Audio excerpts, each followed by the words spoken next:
Have you ever wondered how a single moment could redefine what truly matters in life?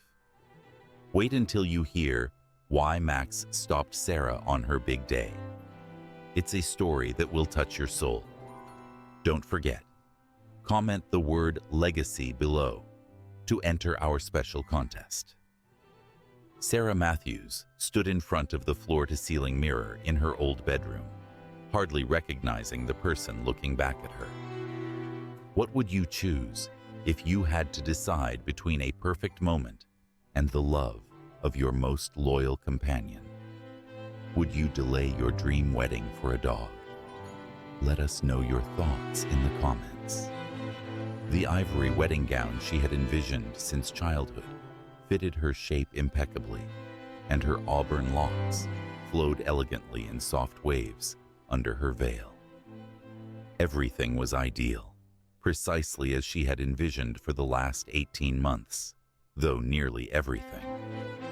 Her cherished German Shepherd, Max, positioned himself at her feet, his chin resting on his paws, amber eyes intensely observing her every action in a manner that felt distinct from his typical watchful stare. At the age of 13, he had remained her steadfast companion throughout high school, college, and now into her adulthood. She had saved him as a scruffy 8-month-old puppy from the nearby shelter in their quaint Connecticut town, and he had reciprocated her rescue in countless ways. What do you think, pal? Sarah shifted a bit, appreciating how the lace feature glimmered in the morning sunlight coming through her bedroom window. Is Michael worth it? When she said her fiancé's name, Max's ears moved, but he stayed surprisingly still. Usually, he'd leap to his feet at the mere mention of Michael, whom he had come to care for deeply over the last 3 years. Today, however, something felt different. The word of the day is legacy. Share it in the comments. And don't forget to subscribe for more touching stories like this one. You might even win our weekly prize. Darling, the makeup artist has arrived. Are you prepared? Elizabeth, Sarah's mother, peeked into the room. On my way, Mom. Sarah took a final glance at her reflection in the mirror, then bent down to scratch behind Max's ears. All right, pup, let's go turn me into a bride. Max stood up gradually, his joints creaking a bit due to his age. Sarah experienced a well-known ache in her heart. He might not be the lively young pup he once was, but he remained her closest companion. She had insisted he participate in the wedding ceremony, despite her mother's early objections. Michael, recognizing the significance of Max to her, had willingly consented. They had even purchased a unique collar adorned with a small bow tie for the event. The following 2 hours flew by in a flurry of activity, with the home bustling with bridesmaids in light blue gowns, the enthusiastic discussions of hair and makeup professionals, and the sound of Sarah's mother's heels as she worked with the wedding planner. Throughout everything, Max remained near Sarah, less lively than normal. Is he all right? Jenny, Sarah's maid of honor and close friend since middle school, inquired as they got ready to head to the church. He appears a bit different today. Sarah frowned a bit, bending to stroke Max's back. I believe he's just sensing all the buzz. You know how attuned he can be. Yet, deep down, she realized it was something greater than that. Max had changed in recent days, eating less, moving more sluggishly, and sleeping more often. She intended to bring him to the vet, but with the frantic wedding preparations. We should leave now, Elizabeth said, glancing at her watch. The photographer needs to capture some images before the ceremony, and traffic could be bad. Sarah nodded, preparing her skirts. Let's go, Max. It's time to leave.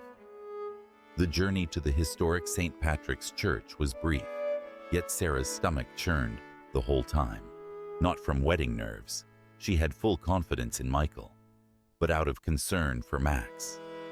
He had been oddly affectionate during the car journey, placing his head on her lap, even though he typically behaved well in the vehicle. They reached the church an hour early before the ceremony began.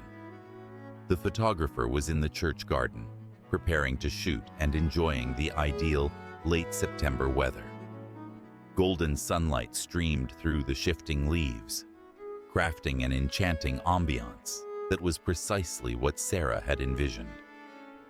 "We'll capture some images of the bride by herself, initially," the photographer proposed, placing Sarah beside a lovely ancient oak tree. "Afterward, we'll include the wedding party." Max, who had been quietly seated beside Sarah's father, abruptly stood up.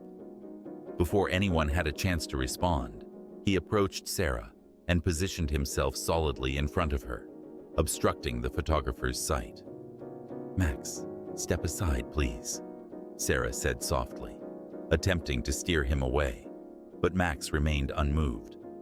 He wasn't snarling or displaying any signs of hostility.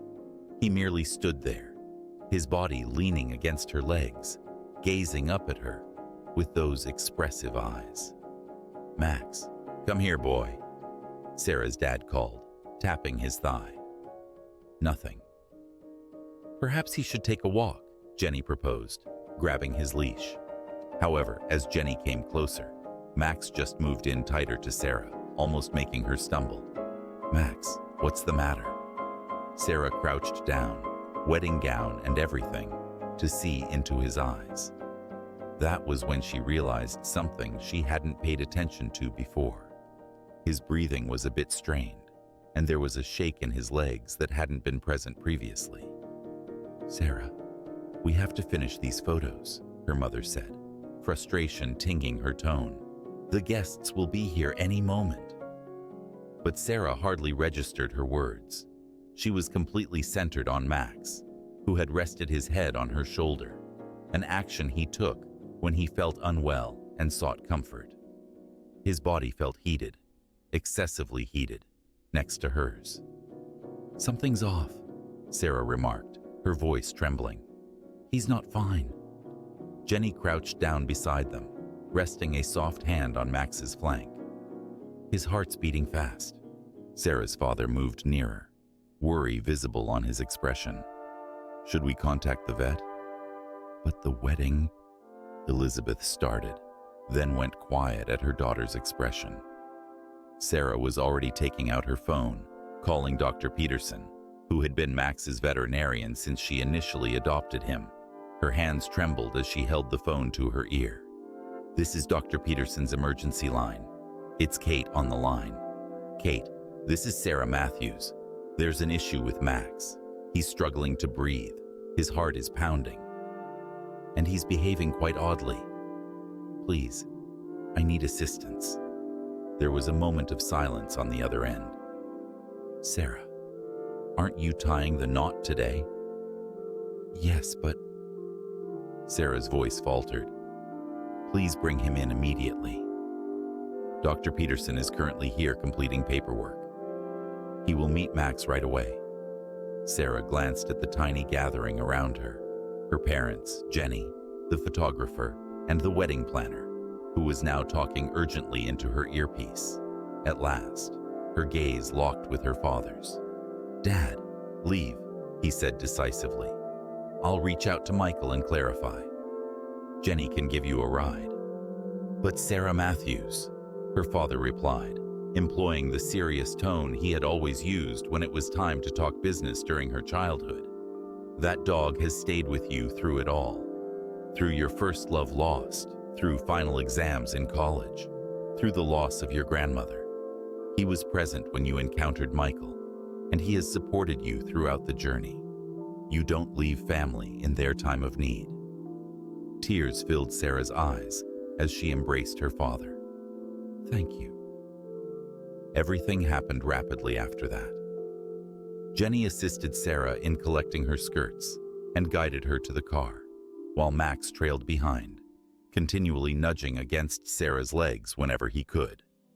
After a brief pause, Sarah's mother sprang into action, declaring she would manage the guests and requesting the wedding planner to get in touch with the reception venue. The journey to the veterinary clinic was fraught with tension. Sarah reclined in the back with Max's head resting in her lap, her wedding gown flowing around them like a soft cloud.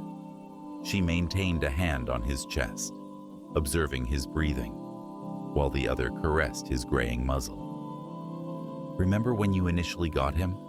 Jenny inquired, evidently attempting to divert her attention. He was quite the challenge. In spite of her concern, Sarah offered a slight smile. "He chewed my favorite shoes the very first week, along with my mom's garden gloves, and that hideous hat my aunt gifted me for Christmas, the one adorned with plastic fruits. He did you a service there." They reached the clinic in no time. Dr. Peterson stood by the door, his eyes growing a bit larger at the sight of Sarah in her wedding gown, yet remained silent as he assisted Max in. The test appeared to last an eternity. Sarah walked back and forth in the cramped space, her dress swishing softly with every movement, as Jenny sat silently in a chair, periodically glancing at her phone and informing the others. At last, Dr. Peterson came back, looking serious. "Sarah, you need to take a seat." Those words, the ones no pet owner wishes to hear, made her legs feel weak. Jenny promptly positioned herself next to her, assisting her into a chair. "Max has been diagnosed with a heart condition," Dr. Peterson stated softly. "Based on the tests we've recently conducted, it seems he's in the initial phases of heart failure. The pressures and thrill of today probably worsened his symptoms." Sarah sensed that all the air had been drained from the room. "But he seemed okay only a few days back. These ailments can escalate quickly, particularly in senior dogs. The reality that he is 13, indeed he has already surpassed the typical lifespan for his breed.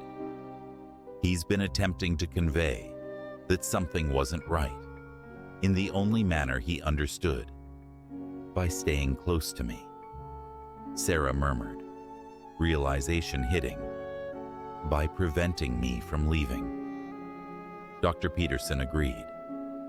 Dogs have a remarkable sense of intuition. He realized he required assistance, and you are the person he trusts more than anyone else. "What steps can we take?" "We can begin his medication immediately. It won't eliminate the condition, but it can assist in controlling the symptoms and enhance his comfort." "Sure. Please provide the text, starting with, 'However, Sarah,' that you'd like me to paraphrase." He hesitated, selecting his words with precision. "Considering his age and the seriousness of the situation, we're probably anticipating months instead of years." Sarah sensed the tears she had been suppressing finally overflow. Jenny tightened her grip on her hand. "I must remain with him," Sarah asserted resolutely. "Sarah," Jenny started softly. "No, you fail to comprehend. When I took in Max, I gave him my word. I assured him that he would never be by himself when he required my support. I vowed to always support him as he has consistently supported me." She glanced at her wedding dress, then back at Dr. Peterson. "Can you begin the treatment now?" The following hour was filled with a flurry of activity. Dr. Peterson provided the initial dose of medication while thoroughly outlining the treatment plan.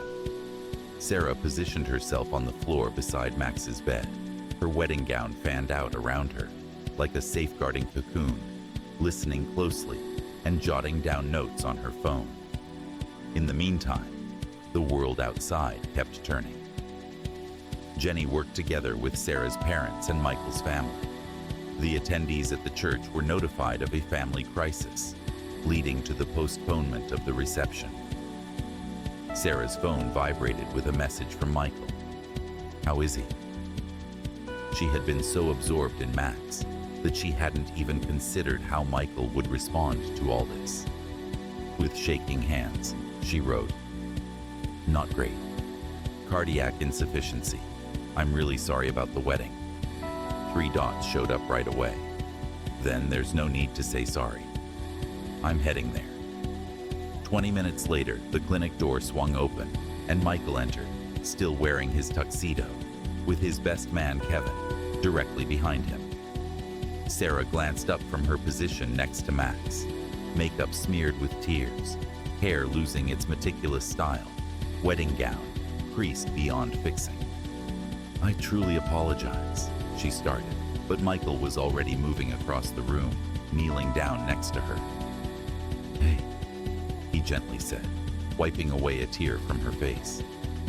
"Do you recall what I mentioned when I asked you to marry me? I mentioned wanting to marry you due to your immense heart, because you love profoundly and without hesitation. How can I possibly be upset with you for demonstrating that? Would you risk it all for a friend who has never let you down? Is loyalty worth more than the grandest celebration? Tell us, what does loyalty mean to you?" New tears flowed down Sarah's face as she rested against him. "However, the wedding can be postponed," Michael asserted. "All those guests, the elegant location, the meticulously arranged schedule, none of it is important. What truly matters is that we're all here together." He extended his hand to scratch behind Max's ears, and the aged dog's tail thumped softly on the ground. "Well," Kevin interjected from his spot next to Jenny, "we might have a solution for that." Jenny nodded with excitement. "We've been reaching out to some people. The minister mentioned he would be pleased to visit here. Your parents are in agreement. It may not be the wedding you envisioned, but we could tie the knot here." Sarah glanced around the examination room and then at Max, who gazed at her with the same affectionate eyes that had captured her heart 13 years back. "Seriously?" "Only if you desire," Michael replied. "We can always postpone and rearrange everything." "No," Sarah cut in, a teary smile forming on her lips. "This is ideal. Max has been present for all the significant moments in our relationship. He was present when we encountered each other at the park, present for our initial date, and present when you asked. He ought to be present for this as well." Thus, 2 hours later, Sarah Matthews wed Michael Anderson in the Riverside Veterinary Clinic's waiting room. Her dress was creased, her makeup quickly touched up by Jenny, and her hair cascading in natural waves over her shoulders. Michael's tuxedo was a bit wrinkled from being on the floor. The only guests were their parents, the minister, Jenny, and Kevin. Max, adorned with his bow tie collar and having a new port in his leg, rested happily at their feet while they exchanged their vows. Dr. Peterson and his team observed from the entrance, subtly dabbing away tears, as the minister declared them married. As Michael kissed the bride, Max managed to raise his head and let out a soft woof of approval, causing everyone to laugh amid their tears. Stories like this remind us of what truly matters: love, loyalty, and the bonds we share. If you believe this story deserves to be heard, share it with 3 friends who value true love. Don't forget to subscribe for more heartfelt tales. That night, rather than dancing at the reception, Sarah and Michael sat on the living room floor with Max in between, enjoying takeout Chinese food while still dressed in their wedding attire. They alternated feeding him little pieces of plain chicken that Dr. Peterson had sanctioned. Think this was moving? Just wait for our next video. It's about an animal rescue that redefined the meaning of bravery. You won't believe what happens. "You know," Michael remarked, observing as Max carefully accepted a piece of chicken from Sarah's hand. "When I initially encountered you both at the park that day, I realized Max was included in the arrangement. I simply didn't understand he would teach me so much regarding love." Sarah gazed at her new spouse with intrigue. "What are you saying?" "Consider today. You envisioned this ideal wedding, with everything precisely as you imagined it. Yet, when Max needed you, none of it was significant. You didn't hesitate at all.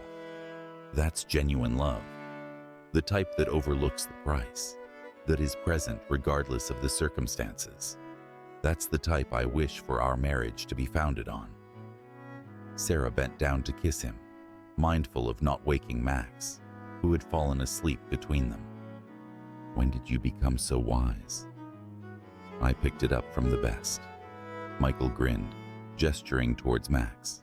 He had been demonstrating to us how to love without any conditions. Throughout, the months that came after were both valuable and challenging. Max experienced both positive and negative days.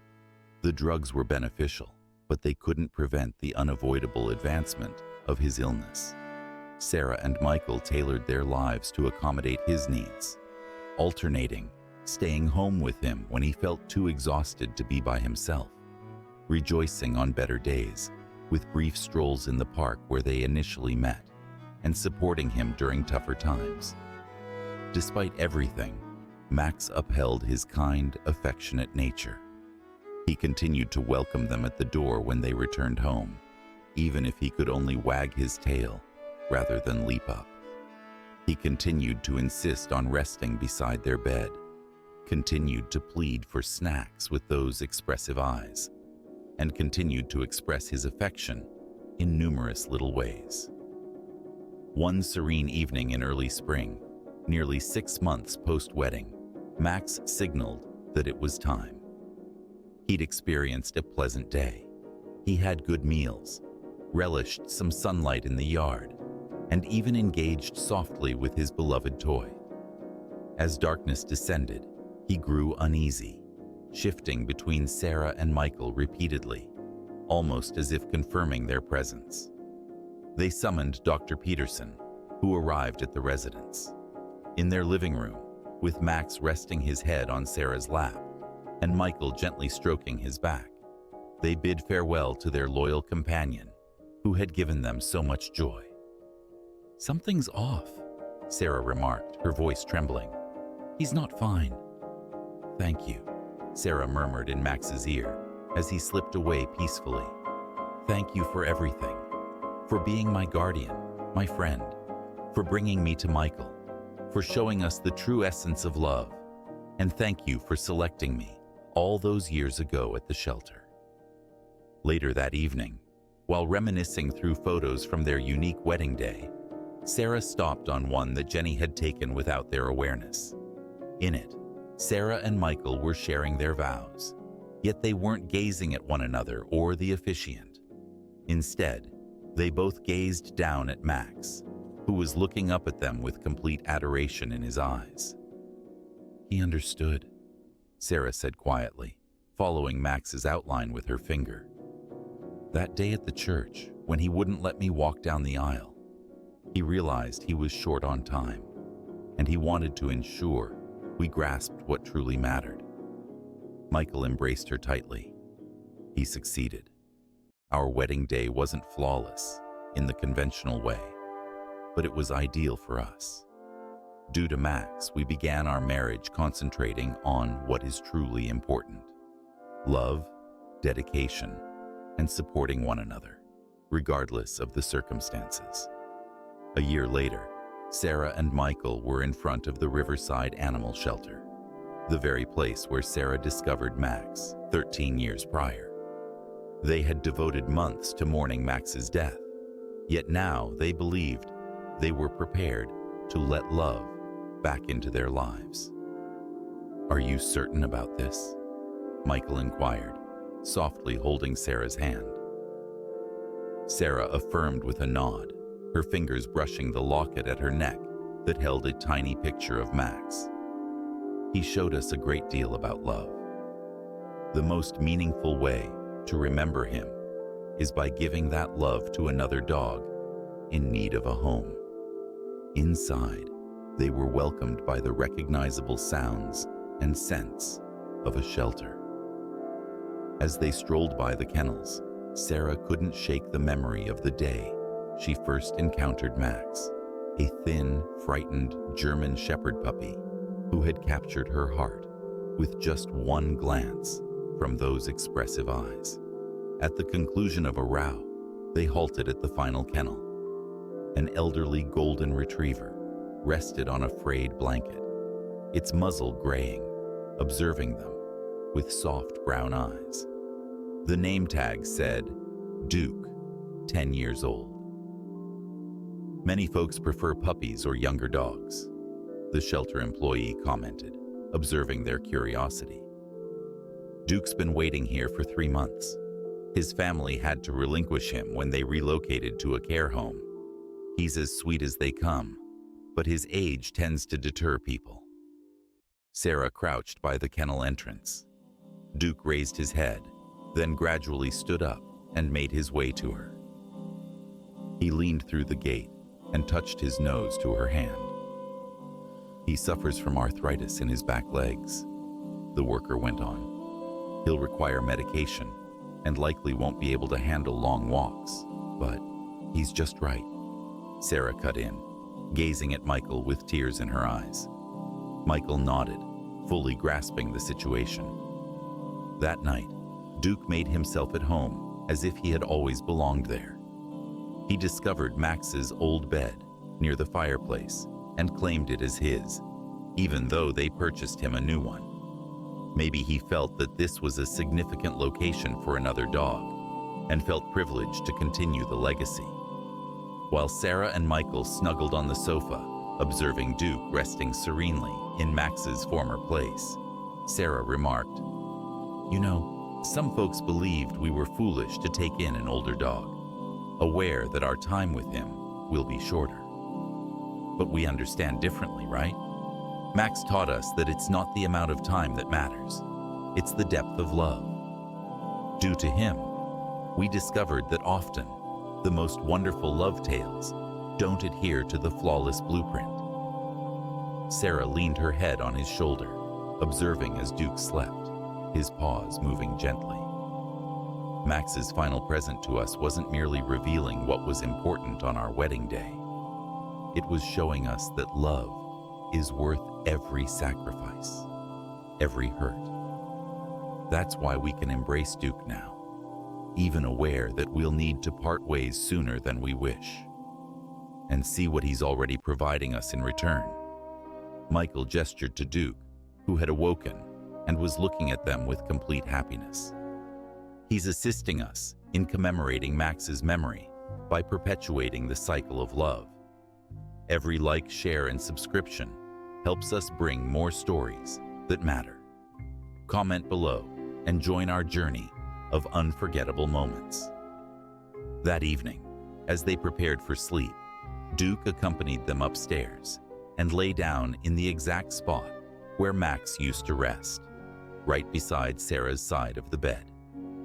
As Sarah fell into slumber, she could have sworn she sensed 2 dogs keeping vigil over her, one a tangible presence, and the other a cherished memory that would remain in her heart eternally. Years later, Sarah and Michael would share the story of their wedding day with their children, not as a story of mishaps, but as a lovely lesson about love, fidelity, and what genuinely counts in life. They would share the pictures from that day at the veterinarian's office, highlight the senior German Shepherd wearing a bow tie collar who had altered their lives permanently, and elaborate on how often the most valuable experiences arrive in surprising forms. Throughout this journey, they honored their vow to embrace the kind of love Max had imparted to them. Selfless, steadfast, and perpetually willing to prioritize what truly counts over any flawless arrangements. In their living room, adjacent to their wedding picture, they displayed a modest plaque that said, "At times, love requires altering your ideal plans.